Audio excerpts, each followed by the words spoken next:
Hello guys, welcome back to your favorite story breakdown, where I'm gonna breaking down your favorite film, video game, and also series. So oke, gue balik lagi. Kita bahas film Indonesia, analisa film Indonesia kali ini. Film judulnya Dasim. Jadi ada yang komen bilang coba bang bahas Dasim next ya. Oke. Karena gue juga nggak begitu ngikutin banget apa perkembangan horor Indonesia, jadi ya udahlah, lumayan hitung-hitung buat konten. Oke.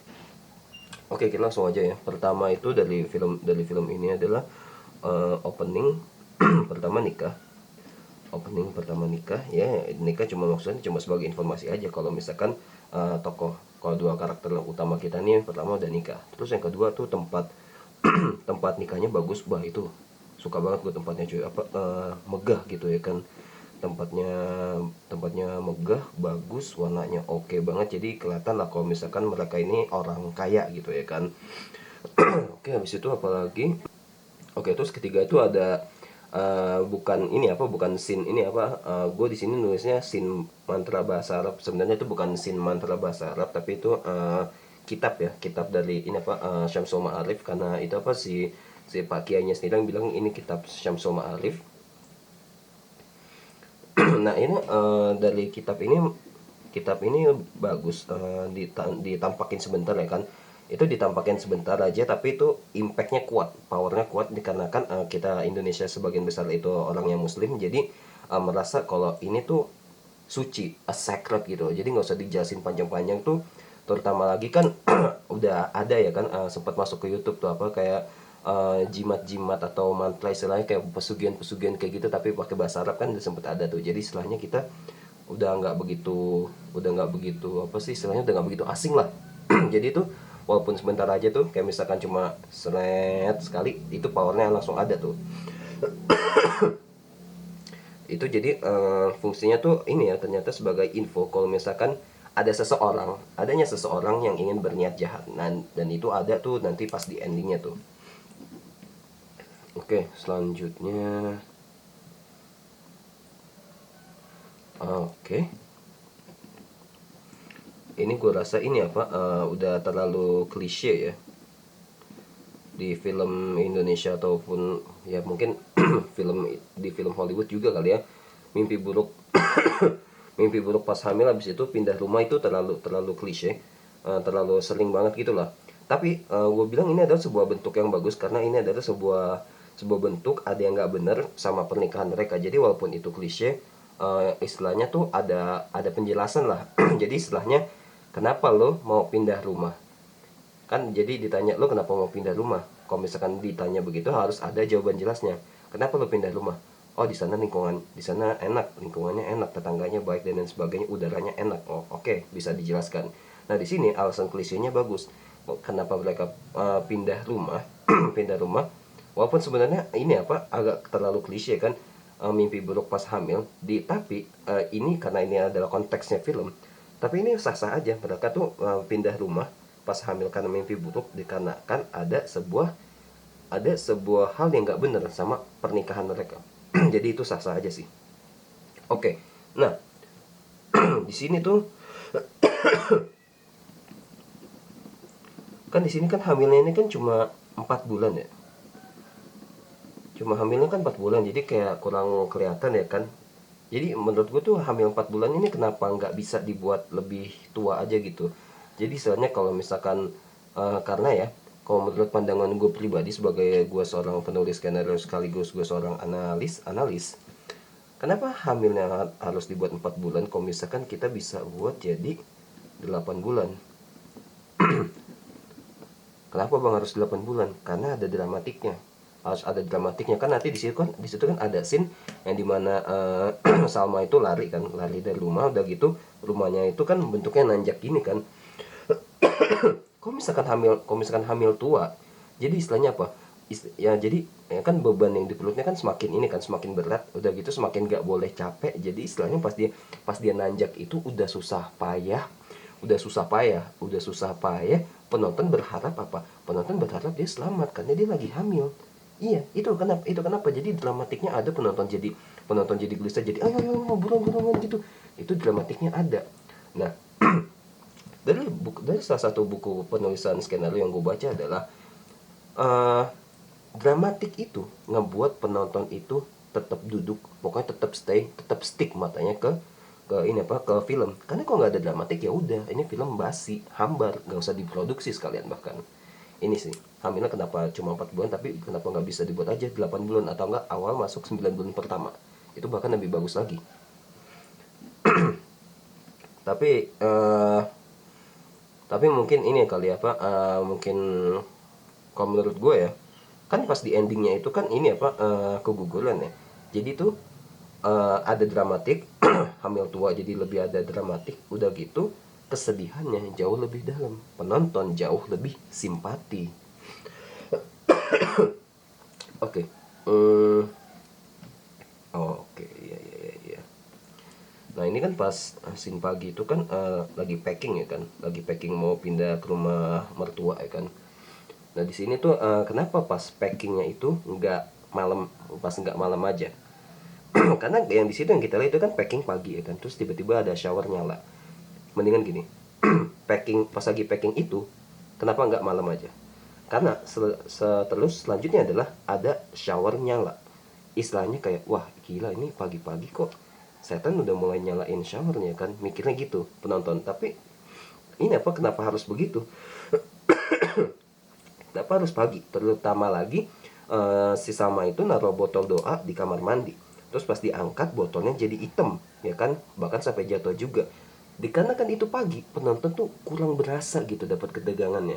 Kalau misalkan udah malam, malam aja udah gelap, sepi, shower nyala, botol doa diambil jatuh, hitam isinya. Nah, kenapa nggak malam aja? Jadi ketegangannya tuh lebih ada gitu loh. Karena lo ngeproduksi film horor, lo ngeproduksi film ini tujuannya untuk menakuti para penonton. Tapi dikarenakan ini produksi itu scene-nya pagi, jadi nggak ada rasanya coy, kurang banget gitu loh. Masa ya sih lo cerita, masa gini, gini deh, masa ya lo cerita lo cerita ketemu ketemu setan di hutan, tapi lo ceritanya siang bolong, nggak seru ya kan?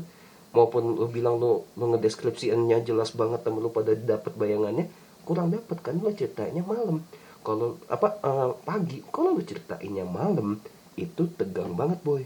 Walaupun lagi rame, ini fokus kayak gitu tetap aja tegangnya ada. Dikarenakan ini scene-nya pagi, packingnya jadi nggak berasa banget gitu loh. Ternyata itu ada ulahnya si Indri ya kan, jadi eh, pas udah ini apa, pas udah mikirnya enggak ini apa Salma dan lain sebagainya, Indri datang gitu. Nah itu penonton juga istilahnya kayak wah. Jadi kaget juga gitu kalau misalkan pagi mah nggak ada rasanya gitu loh. Sorry, gue lagi ini apa, lagi batuk soalnya cuacanya lagi nggak bener. Oke. Nah ini dialog kan Arman bilang ya, kalau si Arman itu perhatian kan sama sama selama hamil, disuruh resign, lebih baik ini apa Arman yang kerja sendiri ya kan. Nah tapi kalau menurut gue adalah kenapa harus ini apa, kenapa harus yang ngomong itu, kenapa harus ini apa sih kenapa harus si Salmanya gitu loh. Kenapa istrinya ngomong, kenapa enggak Arman aja yang melakukannya? Pas lagi mau ngomong kayak gitu, ini langsung Arman bilang, aku perhatian banget sama sama hamil aku, nggak mau dia terlalu capek, jadi aku suruh dia resign.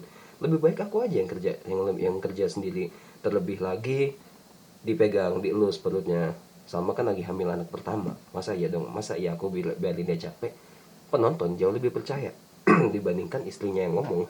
Ya, kenapa harus begitu? Karena istilahnya gini loh, seorang istri kan bisa menutupi kebohongan supaya dianggap kalau misalkan rumah tangganya itu baik-baik aja. Tapi kalau misalkan suami yang ngomong langsung, penonton jauh lebih percaya, walaupun itu sebenarnya ya cuma ide-idean aja, cuma gimmick-gimmick doang, pada luasan mas selingkuh.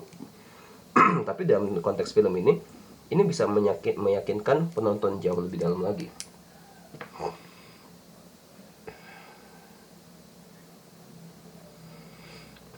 Oke, di sini kan waktu nyampe di sana kan si ibunya itu kan si Miriam Bellina ya.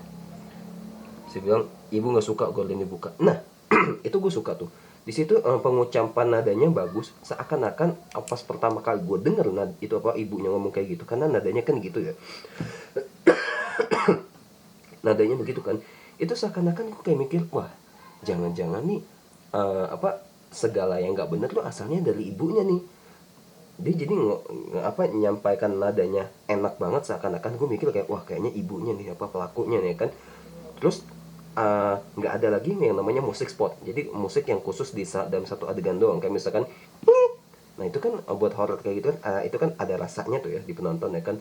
Nah itu tuh nggak ada tuh, nah itu gue bagus banget. Udah gitu juga pas lagi ibunya nongol itu nggak ada nggak ada musik score, udah gitu nggak ada musik yang berpindah juga, karena di Indonesia tuh sering banget loh apa kebanyakan di ini apa cuma kemunculan sebentar, maksudnya cuma dialog doang, ngapain lo, itu aja dibikin dibikin ada suaranya, agak dibikin suaranya kayak gimana ngagetin gitu, padahal cuma nanya ngapain lo, yang sebenarnya penonton apa tokoh utamanya juga cuma nyengir doang ditanya begitu.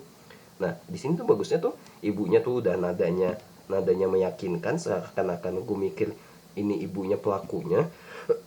Udah gitu nggak ada musik skor, dan musiknya pun tetap indah kayak piano pelan gitu ya kan, seakan-akan kayak mereka itu harmonis banget gitu. Jadi di situ gue suka sih nggak ada perpindahan nggak ada perpindahan musik gitu, jadi penonton tetap stay tapi pemikirannya tetap tetap janggal. Itu tetap janggal itu maksudnya apa tuh ibu nggak suka Gordon.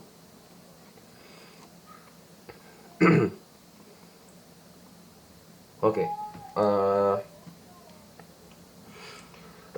kan ini ya pertama itu kan ini ya mana sih. Oke, ini kan packing ini kan pas gangguan pertama ya, kita anggaplah gangguan pertama ya kan, tapi sebenarnya sih itu si Indri ya kan ternyata. Nah di sini nih nah ini tuh ada ini apa ada bayangan lewat nih, sebenarnya bukan bayangan lewat sih apa ada dua orang ini kan, ada ini apa ada si Armannya ini kan dua kali. Pertama waktu pas si Salma ngaji, terus ini apa si Arman datang, aku mau langsung tidur ya, saya sama cuma ngangguk aja. Terus pas kamera kan ini ya dari belakang sini kan kameranya, terus habis itu pas kameranya pindah ke sini, Arman masuk dari sini kan, Arman masuk dari sini, dia assalamualaikum dan sebagainya. Kamu baru pulang, iya ya udah kita jemaah dulu. Nah kan pas lagi di situ itu kan ada bayangan tuh ada bayangan di pantulannya tuh di TV, pantulannya di TV cuma cuma sebentar doang. Ini sengaja scene-nya dibuat mereka nggak tahu, karena ini scene-nya ini maksudnya coba ngasih tahu ke penonton pas lagi lewat slide gitu doang. Udah gitu musiknya juga juga pelan ya, karena kenapa gue bilang kayak gini gue suka juga ya, karena Indonesia tuh kebanyakan tuh cuma scene pelan, maksudnya ini cuma scene simple tapi lu kasih musiknya vus vus vus gitu loh. Padahal itu mengganggu, gak usah seharusnya, tapi di situ enggak, jadi gue suka tuh di bagian situ.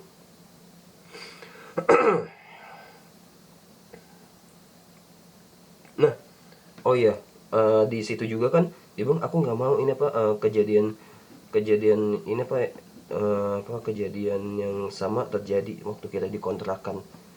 Hah, kejadian macam apaan, kenapa nggak ada dialognya sama sekali?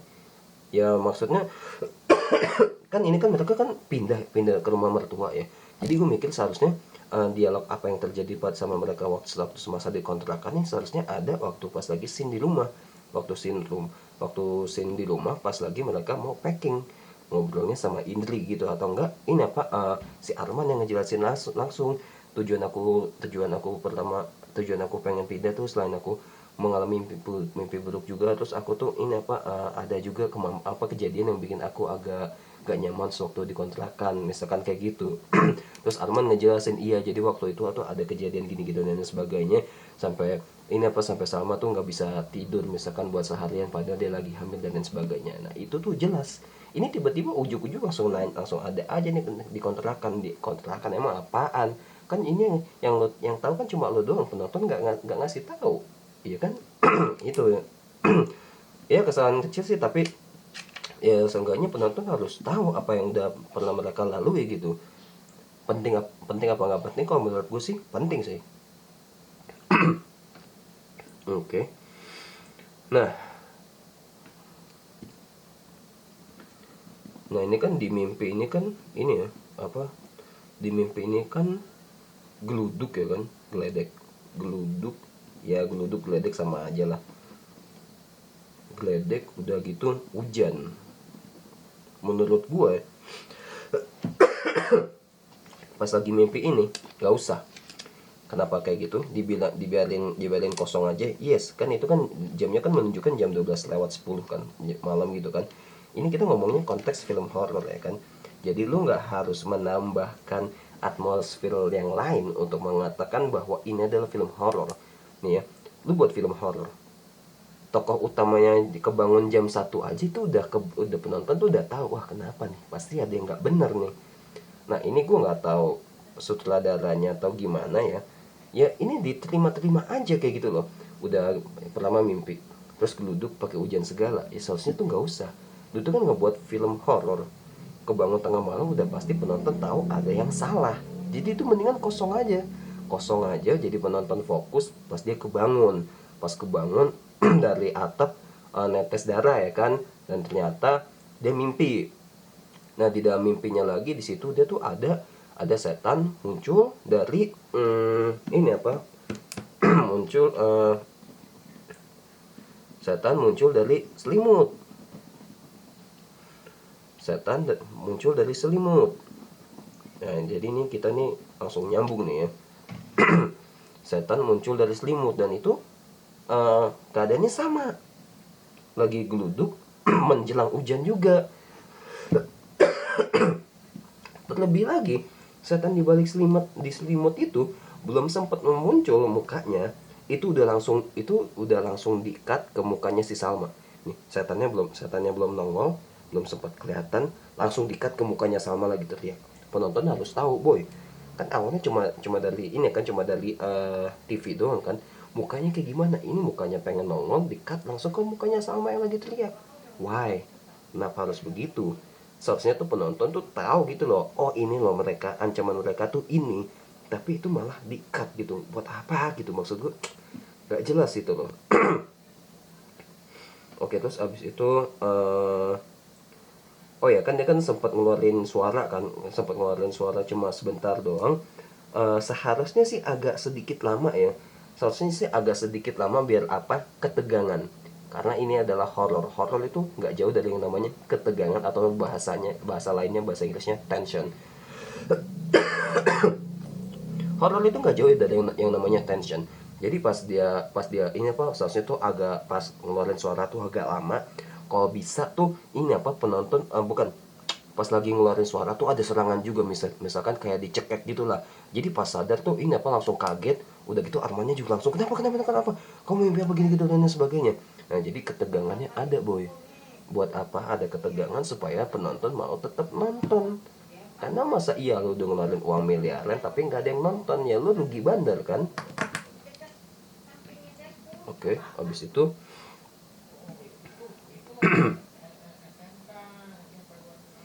oke, ini sih simple aja ya. Ini si ibunya ini nggak mau yang adanya 4 bulanan.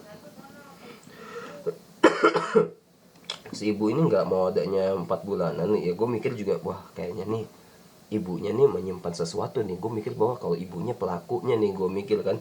Udah gitu juga bisuminya nih bang, non bibi nggak begitu sehat, langsung duluan pertama ya. Nah gue mikirnya nih awalnya nih, jangan-jangan nih waktu pas ini, wah jangan-jangan nih bisumi sama isi ibu nih, jangan-jangan mereka pelakunya nih, kenapa pernikahan mereka begini. Ya kan bisa aja kan seorang ibu apa nikah, senyum di pernikahan anaknya, padahal mah di belakang layar dia ngapain gitu ya kan, bisa aja. Tapi ternyata gue salah, ini tuh enggak. Oke, terus apa lagi? Oh ya, ya. Di sini tuh ibu beda sendiri karena dia istilahnya cuma pakai baju panjang aja, tapi dia nggak pakai jilbab, tapi nggak pakai kudung juga. Minimal pakai kudung ya kan, walaupun dia kan keluar gitu ya kan. Kan sempat ketemu juga sama tetangga yang lain walaupun cuma sekedar lewat kan. Tapi seharusnya, ya bu, lu kan ini kan lu kan tuan rumah, seenggaknya lu menghormati tamu-tamu lu dong. Masa ya lu penampilan lu beda sendiri ya kan. Nah di sini tuh gue mikir tuh ini tuh bisa jadi tanda atau juga petunjuk yang jelas kalau misalkan itu, jangan-jangan ini ibu nih pelakunya nih, jangan-jangan. Tapi balik lagi ternyata gue salah coy.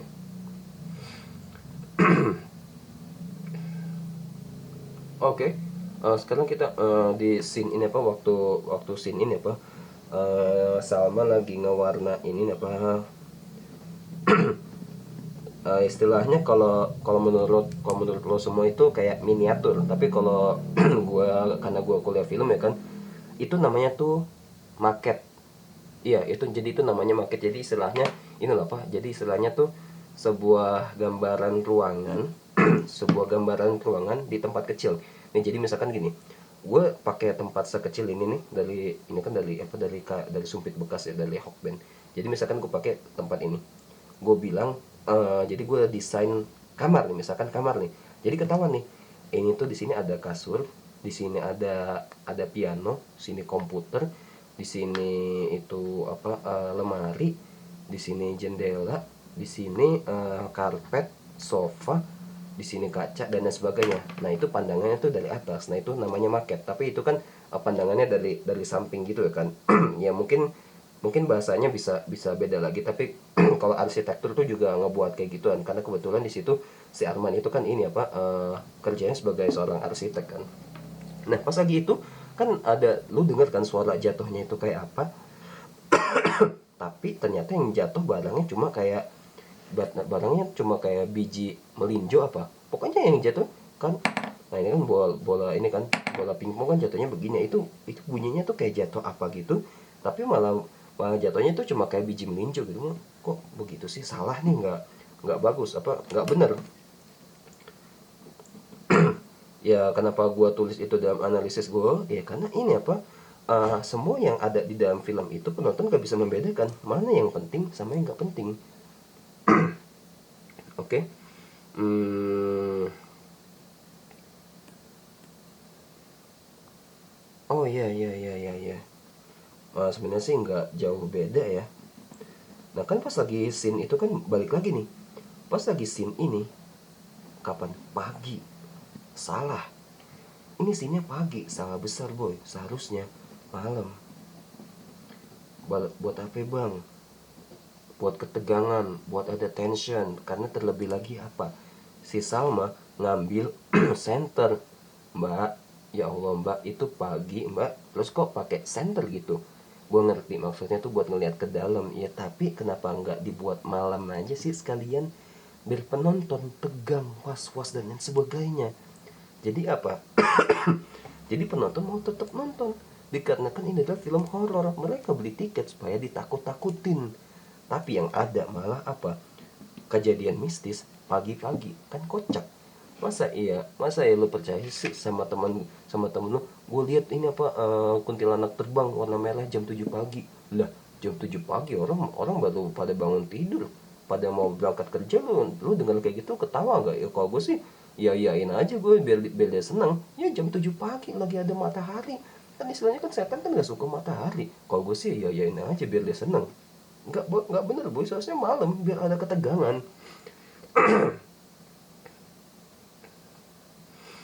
Oke, ini sebenarnya bukan ruangan rahasia ya. Ini sebenarnya gudang.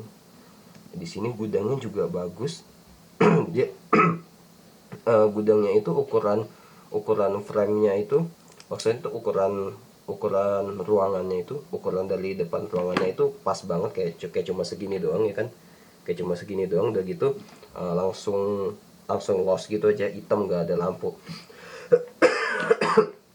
Itu bagus. Terlebih lagi tangganya tuh nggak begini tapi agak begini loh. Kan biasanya kan tangga kan agak begini kan biar naiknya enak, tapi ini agak begini loh, jadi agak sedikit curam gitu. Jadi istilahnya pas kalau lo nggak hati-hati juga pas jatuhnya juga banget gitu ya efeknya, lo bisa kenapa-napa dan lain sebagainya. Dan ternyata emang benar tujuannya begitu.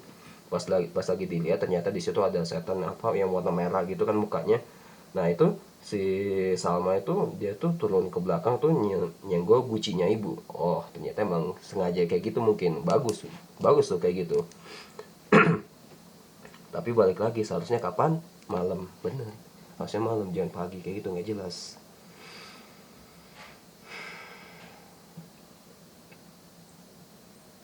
Oke. Eh, kita itu masih masih di ini apa, di scene yang sama ya kan, waktu masih Salma warnain marketnya atau miniaturnya itu. Nah di situ kan itu kan di situ kan Salma itu ini ya apa, ngelihat itu kan, ngelihat setan gitu kan. Bagi gue itu hambar, nggak ada rasanya, tapi itu sebuah kepentingan yang harus disampaikan oleh seorang sutradara dan juga penulis. Itu adalah sebagai tanda kalau misalkan gangguan mereka walaupun udah pindah rumah itu tuh semakin meningkat.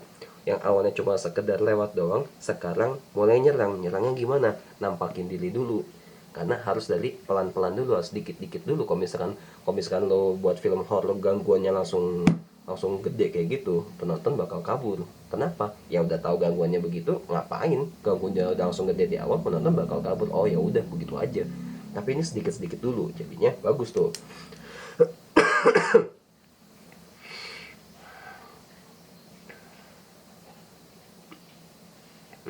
Oke. Okay. Gue dari awal tuh pas ngelihat ada karakter yang namanya dia, lah kok bocah tiba-tiba nongol gitu ya kan. Udah gitu dia ngasih makanan ya kan. Eh Dia ngasih makanan, itu awalnya gue wah apaan sih, terus tiba-tiba ngasih makanan, pas dikasih ke pamannya itu yang ada di Ponpes, udah gitu pas dikasih ke Arman juga tiba-tiba jadi busuk gitu kan, udah hitam busuk belatungan lagi kena. Nah jadi tuh bagus tuh. Di situ gue mikirnya tuh wah dia tuh siapa tuh ya kan, apa dia udah istilahnya ngasih santet gitu ya kan, karena yang gue tahu tuh salah satu tanda rumah yang disantet tuh ini apa, makanan di rumah mereka itu jadi gampang cepet basi gitu loh. Anting itu gue pikir ini apa, sebagai tanda selingkuh ya, tapi ternyata itu cuma sebagai istilahnya apa ya, cuma sebagai memancing doang lah, bukan ini apa, bukan tanda selingkuh gitu. Jadi istilahnya tuh fitnah, istilahnya kayak cara ngefitnah kecil gitulah. Jadi istilahnya lo bisa ngaku kalau misalkan lo tidur bareng sama cewek padahal lo tidur sendiri, ya caranya gimana, lo ambil anting dia satu, udah gitu kasur lo berantakin di rumah, ya orang mikir wah lo habis ngapain, udah gitu ada anting cewek kan, orang mikirnya wah lo habis ngapain lo sama cewek ini. Oke, terus abis itu kita lo. Oke, udah gitu kita ada ini apa, ada peningkatan di ini apa, di kitab ini apa, di kitab Syamsul Ma'arif ya. Di situ di kitab Syamsul Ma'arif itu ada bahasa yang dimerahin, ada warna yang dimerahin ya kan. Udah gitu ada ini apa, ada suara bisikan juga kayak gitu. Nah, itu bagus tuh. Kenapa itu jauh lebih kuat? Karena itu apa? Ada ayat-ayat yang dimerahin. Udah gitu cuma penampakannya gini doang kan. Udah gitu ada yang dimerahin, itu kuat tuh. Udah gitu ditambah lagi ada ini apa, ada suara ini apa, bisikan-bisikan kayak gitu. Jadi istilahnya berasa banget kayak wah ini orang ada yang ngucapin mantra ini nih kayaknya, mikirnya kan, tapi sebenarnya enggak. Nah itu walaupun cuma bentar doang tapi itu bagus tuh.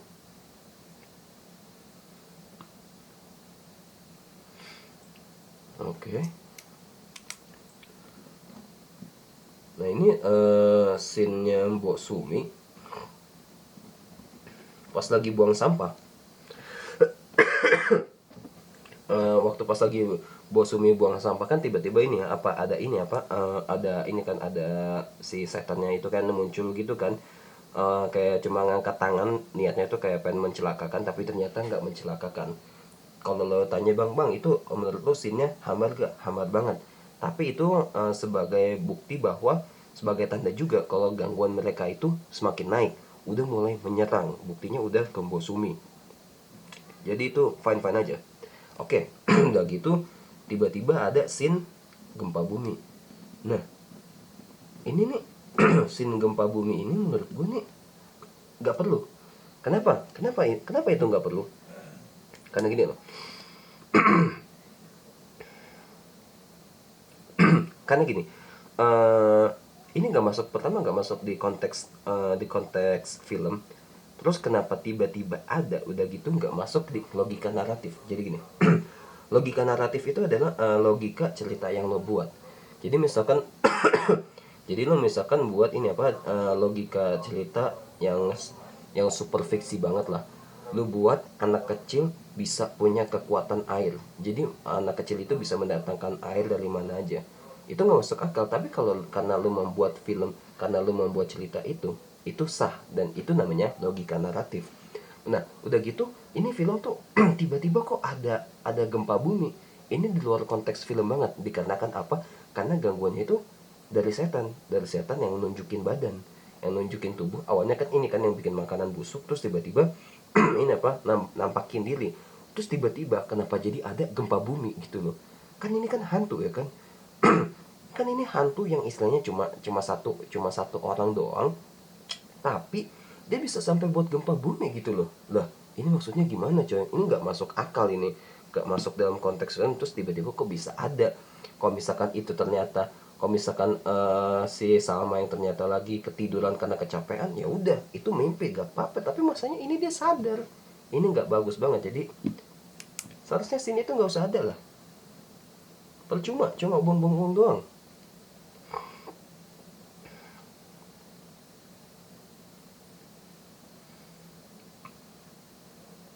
Nah, oke oke.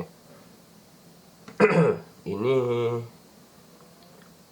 kita balik lagi ke ini apa, scene-nya, kemunculan dia ya. Kemunculannya dia itu tanda kalau misalkan ada yang nggak bener. Udah gitu di situ gangguannya semakin naik ya kan. Eh, Salma itu ini apa, sampai ini apa istilahnya, sampai sampai si dia itu menjelma menjadi seorang Salma yang ini apa, yang tiba-tiba masuk udah gitu nyalain kompor ditinggalin aja ya kan. Bahkan itu sampai kena ke ini apa, sampai kena ke ibu ya kan. Di situ kalau nggak salah tuh ada air panas ya kan, sampai sampai kakinya ibu itu kesiram ya kan. Udah gitu sampai kerjaannya Arman juga keganggu. Nah ini tuh bukti bahwa ini gangguannya tuh udah semakin naik loh. Ini gangguannya udah semakin naik, dan di situ udah semakin menunjukkan bahwa ketegangannya di sini tuh udah nggak bisa dianggap main-main lagi. Istilahnya sutradara harus menekankan kepada penonton, woi kita sekarang nih udah di tahap yang udah jauh lebih serius. Jadi istilahnya lo jangan cekikikan, karena Arman aja udah sampai harus ini apa, harus pulang. Dia bilang, masa ya aku harus sampai ninggalin kerjaan aku cuma buat masalah begitu doang. Oke, terus kan nggak jauh eh nggak usah ada analisa yang harus gue lengkapin, karena gue udah dapat jawabannya di perpus apa, di perpus lagi apa, di film. Di perpus lagi. Oke ini hmm oke ini udah nggak begitu banyak lagi.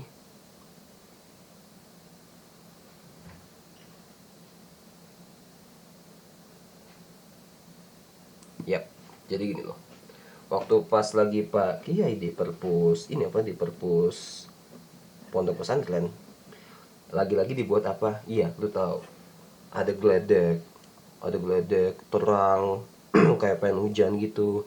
Dan sekali sekali lagi mohon maaf gue bilang, nggak perlu, nggak usah lo gituin. Karena maksudnya apa, balik lagi ini konteksnya apa, horor. Ya udah ya, konteksnya horor. Pertama itu pas masuk lagi masuk ke perpus itu gelap. Horor identik sama yang namanya gelap. Udah gitu pas lampunya dinyalain, desain desain perpustakaannya sendiri masih kelihatannya creepy, masih kelihatannya serem. Jadi nggak usah lah lo buat lagi yang namanya itu ada yang namanya geledek kayak gitu. Jadi nggak usah lah, silau yang ada mata gue ngelihatnya cuy, beneran.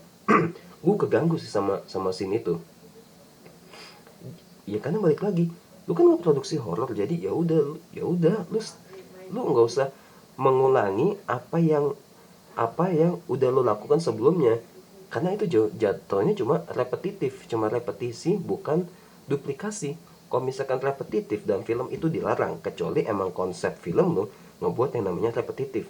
Kalau duplikasi itu yang disarankan. Duplikasi itu disarankan, tapi harus ada peningkatan. Jadi misalkan gini, hari pertama misalkan sekolah ya, hari Senin lu bangun kesiangan, hari Senin lu kesiangan, udah gitu langsung masuk kelas. Oke, itu hari pertama, hari Senin. Hari Selasa lu bangun kesiangan, lu bangun kesiangan udah gitu apa, lupa bawa buku. Oke, terus peningkatan lagi, hari Rabu lu bangun kesiangan, udah gitu nggak bawa buku, ada PR juga tapi masih selamat. Nah besoknya lagi apa, hari Kamis lu bangun kesiangan, ada PR, gak ngerjain, gak pakai sepatu juga. Udah gitu hari Jumat apa, lu udah bangun kesiangan, gak bawa buku, gak ada apa, gak ngerjain PR, gurunya masuk lo disetrap dan sebagainya. Udah gitu lu pakai seragam salah. Nah itu namanya duplikasi. Lu silakan melakukan hal yang sama, tapi harus ada peningkatan dalam satu aspek. Jadi ini pas di perpusnya cuma ini apa, cuma repetitif doang, nggak ada gitu loh, apa nggak ada ini apa, nggak ada fungsinya. Udah lagi di situ kan ada ini kan, ada hantu yang ini kan, yang tinggi hitam itu kan, tinggi hitam dia datang. Nah itu tuh jelek tuh, itu jelek sama sekali nggak bagus, karena di situ tuh ketahuan banget kalau misalkan di situ tuh ada dua orang ini apa, yang di pangku di bagian lehernya, jadi kelihatan jalannya tuh no, jelek banget. Nah ini ini satu hal yang bagus, tapi sayang dibuang sama penulis skenario sama sutradaranya juga. Apa, kehamilannya tuh nggak ada gunanya sama sekali. Kehamilan cuma sebagai bentuk kalau misalkan mereka udah nikah mau punya anak, udah gitu doang, nggak fungsi sama sekali, nggak ada fungsi sama sekali. Bahkan sampai ending pun itu nggak ada coy, nggak ada bagus. Nggak ada fungsinya sama sekali. Jadi menurut gue udah hamilan cuma 4 bulan doang kan, udah gitu 4 bulan tuh nggak ada dramatiknya sama sekali. Ya kalau bisa lo buat 8 bulan atau enggak pas awal masuk 9 bulan, itu dramatiknya jauh lebih ada. Kehamilan jadi lebih ada gunanya. Lu ngebuang uang tuh bukan buat hal yang percuma, tapi lu ngebuang uang tuh buat aspek penting dalam film.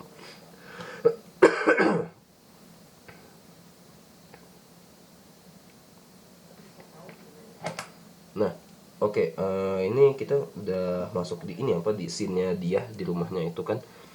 Pas lagi ini apa, pas lagi Salma dipeluk, terus ini kan tiba-tiba ini kan, si dia itu kan langsung mukanya jadi merah gitu kan. Terus pas lagi istilahnya kayak kayak gitu tiba-tiba hilang. Ya, kenapa harus hilang gitu? Seharusnya sih ini apa, jangan ini ya apa, jangan jangan di ini apa, jangan dihilangin, biar ada apa ya, biar ada ketegangannya. Di situ make up hantunya bagus ya, mungkin bisa ditingkatin lagi, mungkin bisa dibikin lebih menjijikan atau gimana lah, pokoknya ditingkatin lagi lah. Udah gitu, udah udah di rumah, udah gitu munculnya Bosumi di rumahnya ibu tuh, itu bagus tuh, gue suka tuh. Kan ya Titus Rahman suaranya gitu kan, suaranya lu ya lu tau sendiri lah kalau misalkan udah nonton terus tiba-tiba bu sakit bu, gue praktekin kayak gini aja gue ngerasa creepy anjing. Ih gue bilang iya anjing, itu serem cok, bagus itu, gue suka tuh suaranya kayak gitu ya kan. Terlebih lagi di situ make upnya si Bosumi itu jauh lebih serem lagi dibandingkan si dia itu. Kayaknya gue baru nemu sekarang deh, kenapa si diahnya itu biasa aja, sedangkan Mbok Suminya itu istilahnya yang cuma karakter pendamping itu dibuat bagus. Ya seharusnya kebalik kan, dia ini kan yang penting, dia ini kan sebagai istilahnya sosok pengganggu ya kan, tapi kenapa figurannya yang lebih dibagusin. Ini salah sih, tapi ya udahlah ya, filmnya udah jadi mau diapain.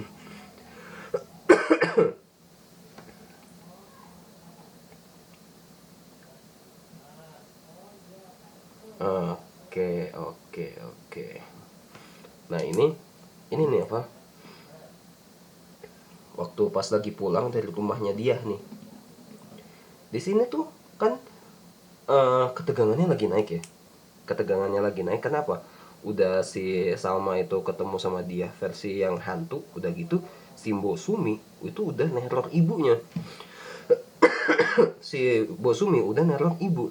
Nah di situ kan ini apa, si siapa Salma itu kan ini ya, Salma itu kan jalan nanjak nanjak gitu kan, rumahnya nanjak kan.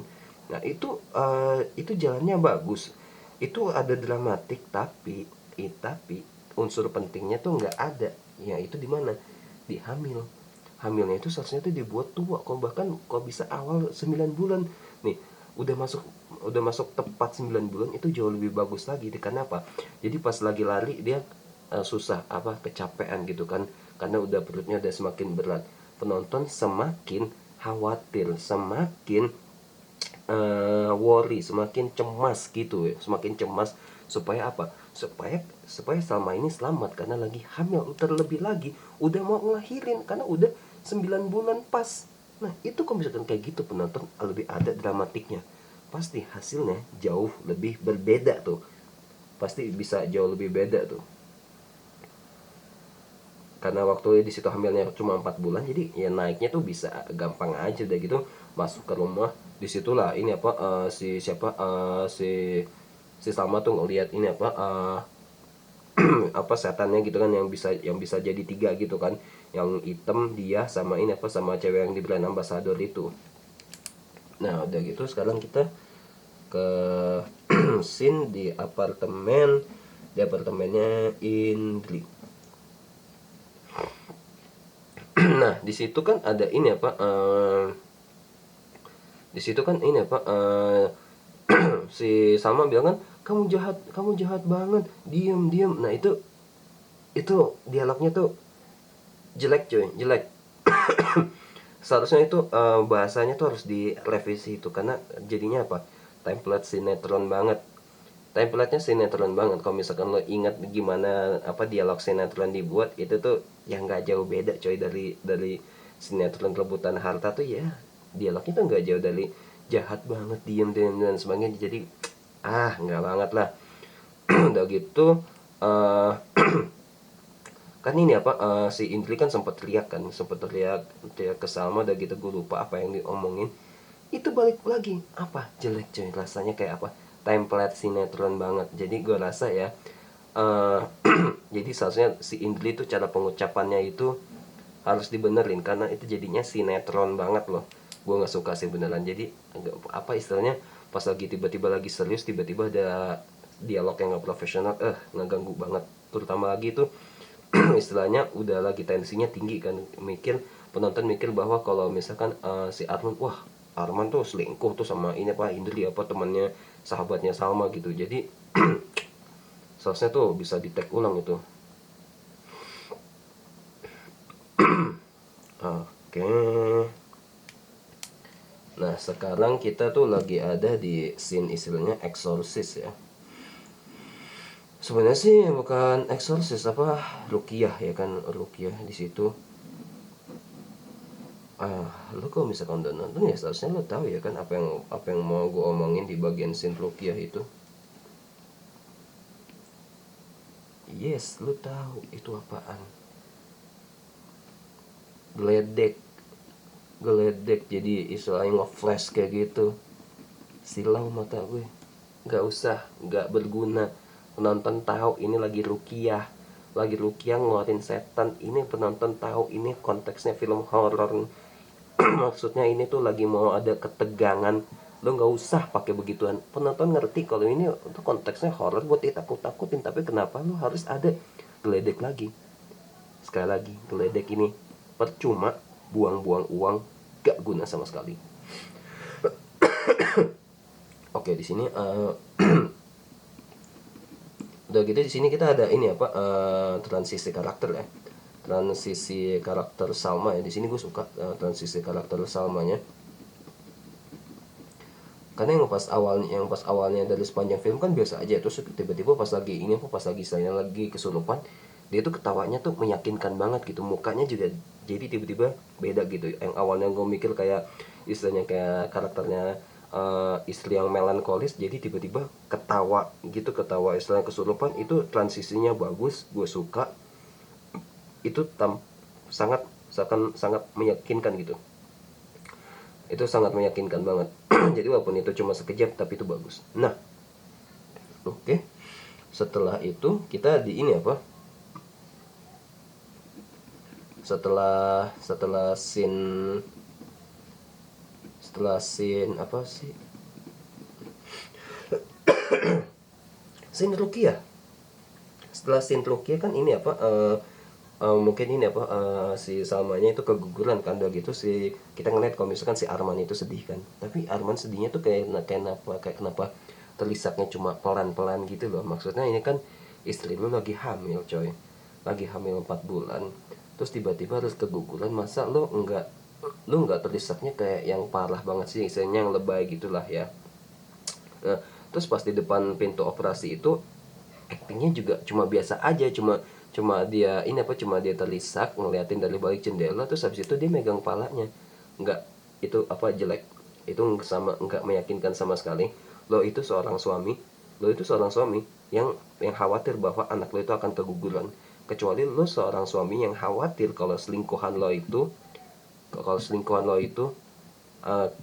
keguguran anak lo nggak apa-apa acting kayak gitu. Tapi ini masalahnya apa, ini adalah istri lo lagi hamil 4 bulan anak pertama lo, tapi lo actingnya begitu. Ya balik lagi, mungkin apa, mungkin karena cuma baru 4 bulan, kenapa enggak pas 9 bulan pas, kan 10 hari lagi mau ngelahirin.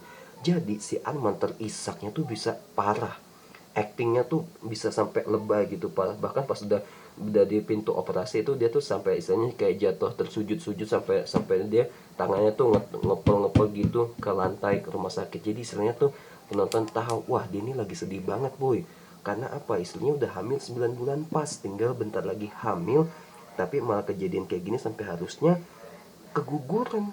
Jadi lebih apa, penonton simpatinya ada, acting lebih bagus, meyakinkan gitu loh.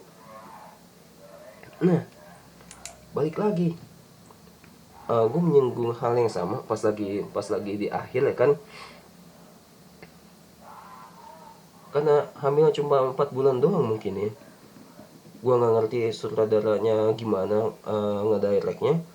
Ya kesedihannya di situ cuma cuma ini apa, sabar ya, belum rezeki, cuma gitu doang.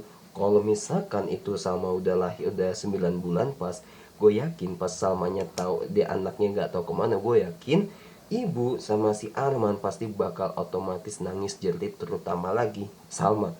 Gue yakin sih Salma pasti bakal nangisnya kayak gimana gitu.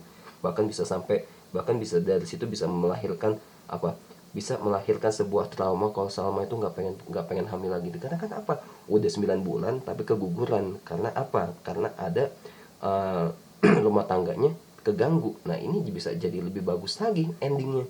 Tapi itu enggak ya, kenapa ya, karena hamilnya cuma 4 bulan, jadi hambar banget gitu, flat aja. Oke, sekarang kita di plot twist. Ini plot twistnya lemah karena ternyata selama ini apa, karena ternyata selama itu ya biang keroknya itu Indri. Di situ cuma dikasih tahu kalau misalkan gimana Indri melakukannya. Dia masukin antingnya punya dia, udah gitu ya udah, cuma ini plot twist ini cuma ngasih tahu nih sutradara nih siapa biang kerok sebenarnya nih, biang keroknya si Indri, dia ngasih gini gitu dan lain sebagainya. Ya udah gitu doang. Tapi satu yang sutradaranya lupa, apa motivasi Indri untuk mengganggu rumah tangganya Arman. Kan di situ kita kan nggak tahu, di situ kan kita nggak tahu sama sekali. Seharusnya tuh kita tuh bisa kasih tahu seharusnya tuh ada istilahnya tuh ada motivasi atau enggak sedikitnya seenggaknya, karena ini cuma sebagai scene plot twist ya kan, istilah scene payoff, scene buat ngasih tahu sebenarnya tuh siapa pelakunya. Kalau bisa kalau menurut gue, tuh sedikit dibikin flashback apa, misalkan di masa lalunya tuh mereka pernah ini apa, mereka tuh pernah pacaran lama, sayang banget dan lain sebagainya. Udah gitu sampai akhirnya Arman tuh ngehamilin dia sampai disuruh gugulin gitu. Nah ternyata itu pas lagi semasa SMA. Nah jauh setelah itu ternyata ketemu sama dia tuh punya teman namanya sama, sampai akhirnya sahabat. Udah gitu dikasih undangan sama ngasih undangan bakal nikah sama Arman. Nah itu motivasinya jelas coy. Jadi istilahnya apa, ada kecemburuan. Arman mau bertanggung jawab sama sosok wanita yang sekarang, sedangkan dia dulu pacaran lama, dihamilin, malah disuruh gugulin. Jadi di situ motivasinya ada, kuat gitu, penonton tahu. Jadi dari situlah Indri istilahnya ngasih jampi-jampi kenapa rumah tangga mereka hancur. Kalau misalkan kayak gitu, gue yakin jauh lebih baik lagi. Itu sebenarnya plot twistnya apa, cuma sebagai ngasih tahu doang biang keroknya ini. Udah gitu menurut gue ya hambar banget. gue pun menurut gue di saat itu ya, andaikan scene itu nggak ada ya udah sih gue juga nggak masalah, gue nggak pengen tahu juga ternyata plot twistnya cuma begitu doang, kurang banget, hambar parah. Dan terakhir,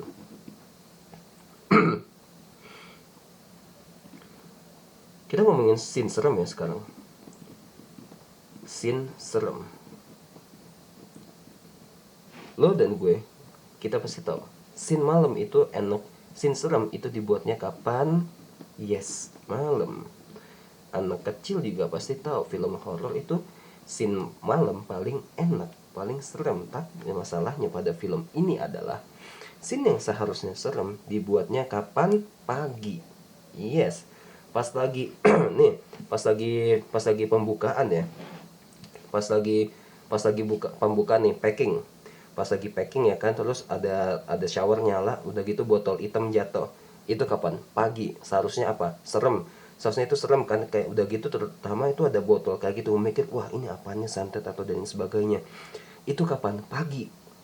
Ada rasanya? Enggak. Ini bener-bener hambar mampus, nggak ada rasanya sama sekali, dan gue ngerasa ini useless banget gitu. Udah gitu udah gitu nah ini nih, pas lagi market center, ini kan seharusnya kan scene serem ya kan, seharusnya kapan? Pagi. Dibuatnya pagi bukan malam, dikarenakan apa ya, seharusnya pagi gitu loh, biar penonton tuh makin penasaran, wah gila ini lagi malam, dia lagi kerja, dia lagi hamil, di teror, udah gitu ngeliat setan, udah gitu jatuh ke belakang, guci jatuh. Ini jauh lebih ada rasanya coy, balik lagi jauh lebih ada rasanya. Udah gitu nih di mana lagi ya, scene gempa bumi, ya. Kalau scene gempa bumi ini juga, walaupun ini sebenarnya di luar nalar ya, di luar dari nalar film sama naratif, tapi kalau misalkan scene gempa bumi ini dibuatnya malam, ini jauh lebih berasa lagi coy. Dikarenakan apa ya, karena ini apa, biar ada ketegangan, biar ada seremnya gitu. Tapi balik lagi, dibuatnya kapan? Pagi. Dibuatnya pagi coy, salah banget lah dibuatnya pagi. Kenapa harus begitu? Kenapa nggak malam gitu? Wahai sutradara sama skenario nya gitu, kenapa lo harus buat pagi kalau lo bisa buat malam supaya penonton bisa ngejerit, kok bisa kencing di celana begitu loh. Tapi pinternya mereka malah milihnya scene pagi bukannya malam. Ya sudah, ya sudah, hancur lah. Oke, final score dari gue sih, mungkin gue bakal ngasih film ini 5,8 sih kalau menurut gue. Ya karena ini pak, dari sinematografi, shot-shotnya tuh biasa aja, udah gitu color gradingnya ya apa istilahnya sih, ya sederhana aja gitu, apa normal biasa dilihat juga. Jadi menurut gue nggak ada yang spesial ya. Ya menurut gue 5,8 nggak terlalu merendahkan juga, karena ini masih ada beberapa aspek yang bagus, jadi gue rasa 5,8 lah. Yap, analisis kita udah selesai sampai di sini, dan kemungkinan di video yang akan datang gue masih mau nge-analisis film Indonesia lagi, tapi gue belum tahu. Jadi thank you buat kalian yang udah nonton video ini dari awal sampai akhir. Buat kalian yang udah nonton video gue yang lainnya, thank you banget. Kalian bisa like, comment, share, subscribe di channel ini, dan juga share video ini dan channel ini juga. Thank you banget udah nonton video ini dari awal sampai akhir. I see you guys in the next video. Bye bye.